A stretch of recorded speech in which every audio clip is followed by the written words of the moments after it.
is Roger Green, host of the Surfing the NASH Tsunami podcast. This weekend, we are offering 5 conversations from episode 56, our discussion on nutrition and NASH with Ken Cusi and Shira Zelber-Sagi in honor of U.S. Thanksgiving. This is a new topic for us, yes, even after 160-some episodes, a new topic. Enjoy.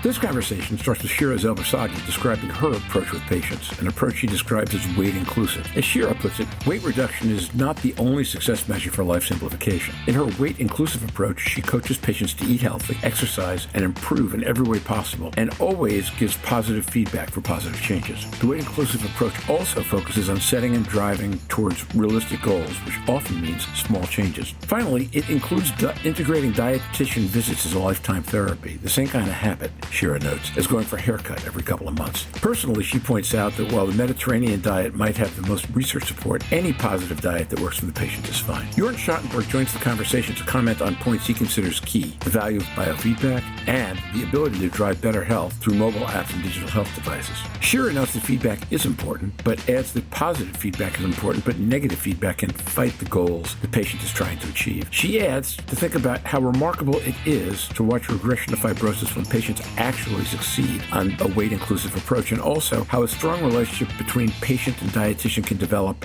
and aid the process in the long run. Over 2.5 years into NASH Tsunami, we finally dedicated an episode to diet and nutrition. From where I sit, this episode's been worth the wait. So sit back, listen, enjoy, learn, digest, and when you're done, join the discussion in our LinkedIn discussion group.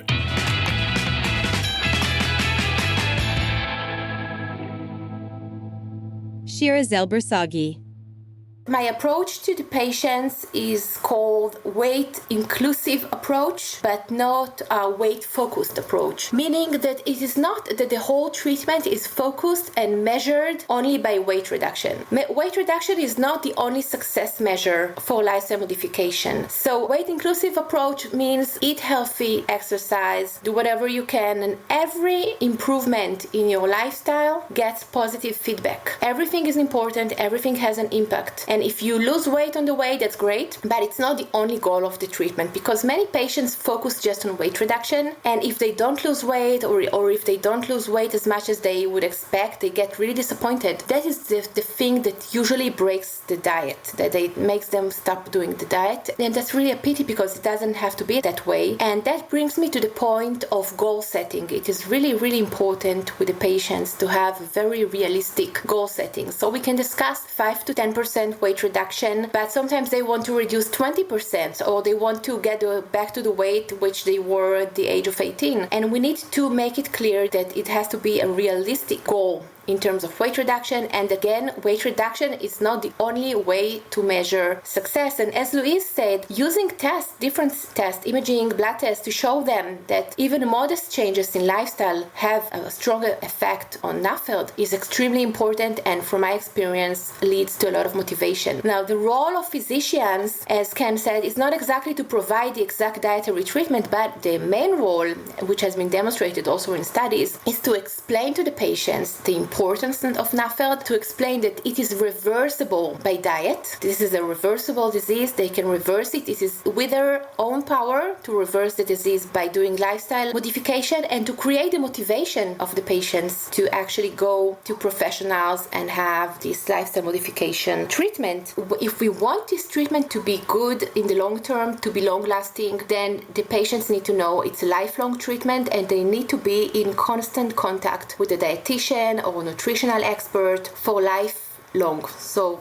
they ask me, why do I have to go to a dietitian for the rest of my life? And I say it's like you go for a haircut. Every month or two you go do your haircut. It's the same. It's part of your maintenance. As for the specific type of diet, which kind of diet should we choose? So you already mentioned it. Actually, I always negotiate the type of diet with the patients. First of all, I want to hear from them. What are the foods that they like? What are the foods that they feel that they are willing to give up? And we have kind of a negotiation, and I try to see which kind of person stands in front of me, and then to tailor the diet to the patient. Because studies show that actually most diets are beneficial. So we know Mediterranean diet is absolutely the most evidence-based, beneficial diet, very healthy, also in terms of dietary composition and prevention of cardiovascular disease and type 2 diabetes. Of course, it's true. But also low-fat diet is okay. And also intermittent fasting is fine. There are many patients that find it more convenient to know that they can eat like 8 hours hours a day and then not to eat the rest of the day. It's a black or white kind of people. They need to know that when they can eat and when they cannot eat, and it's much easier for them, and it works for many of my patients. So as long as they eat healthy food within these 8 hours, then it's fine with me. I mean, they can't have sugar and saturated fat all day, but they can have healthy diet without counting calories within 8 hours and then do the intermittent fasting, and it works fine. And there are a few studies in NAFLD showing that it is equally beneficial as other types of diet, for example, low carb diet, which is also an option. By the way, low fat and low carb diet are equally beneficial in NAFLD. So the patients actually can choose whatever they like. If it is a person that likes more protein and fat, he can go for the low carb diet. It's not a problem. But if he likes bread and must have bread because otherwise he feels headaches and exhausted, he can have the usual low fat diet or Mediterranean diet. So it's really about the patient to choose the type of diet. It's a long discussion and a long negotiation with the patient to decide. And always we can switch between the diets, of course. As for keto diet that you asked, Louise, there is very little evidence in NAFLD, but of course it's possible. It's a very difficult diet to maintain in the long term, let's face it. Not having carbohydrates is really tough. But if a patient chooses this diet, it's possible, but it needs to be carefully supervised, medically supervised, because it's still a very radical diet. Louise Campbell. Yeah, and I think that was one of the questions, because the patient got sent to me because the ELF test had risen, and in fact the FibroScan confirmed the high ELF and a lot of fat. So I think they're going back for a review of the diet, and although they like it, it might just need to be altered, I suspect. Jörn Schattenberg. Shira, I heard a couple of things that I want to reflect and maybe get a quick answer on before moving on in the discussion. I heard biofeedback. I think that is very important. Louise mentioned ultrasound, transcendental elastography. I think this is great. Is this at times of apps and medications, adherence through mobile phones and stuff, is this really the game changer in your assessment, or is this just another way to be reminded, or is it a useful addition? Like, how can phones, or if you record something, how can that help our patients? I think it's very important to have as much feedback as you can. I think patients are really looking forward to it, and I think it really increases their motivation. So it can be a test, as Louise mentioned and I mentioned, and we do try to look at liver enzymes, for example, every 6 months, and imaging, let's say, once a year to get this feedback. But also, if you can have another feedback by the apps, for example, if you keep your diet, it gives you your dietary composition and it shows you it's a very good diet, or if you do enough steps or kind of a physical activity and you get a positive feedback. So positive feedback is really important. I would go for the positive feedback and not for the negative feedback to create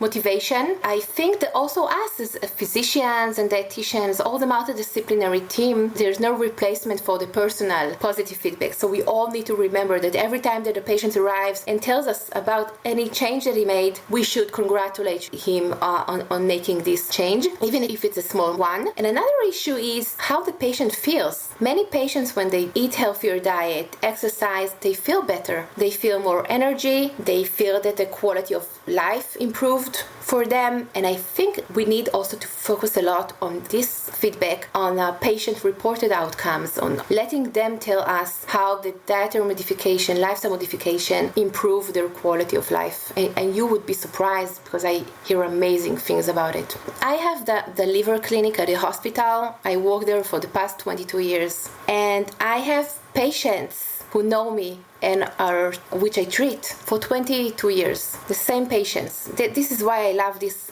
clinic so much. And what is always amazing to me is, first of all, the long-term adherence. So it's not like a perfect adherence, and obviously in between there are relapses in the diet, of course, and sometimes they don't arrive to visits, but generally these patients, and many of them, I follow for about 10, 20 years. And it's always amazing to see how dietary treatment, if they keep it, really leads to amazing regression in fibrosis and steatosis. And on the other hand, some patients just don't make it. And then I know them for 20 years. They had NAFLD and now they are cirrhotic patients, which still need dietary treatment. But it's amazing when you have this long-term follow-up and you see the different disease course of the patients, of course, and the very special and personal relationship you develop with these patients. And now, back to Roger. We hope you've enjoyed this recording. If you have any questions or comments about the content of this conversation or the entire episode, please send an email to questions@surfingnash.com. We'll be back next week with another breakthrough episode, this time with Veronica Miller from the Liver Forum, discussing some of the forum's exciting and important work. You'll want to hear it. Until then, stay safe, surf on. If you're in the U.S., have a happy Thanksgiving, and we'll see you on the podcast. Bye-bye now.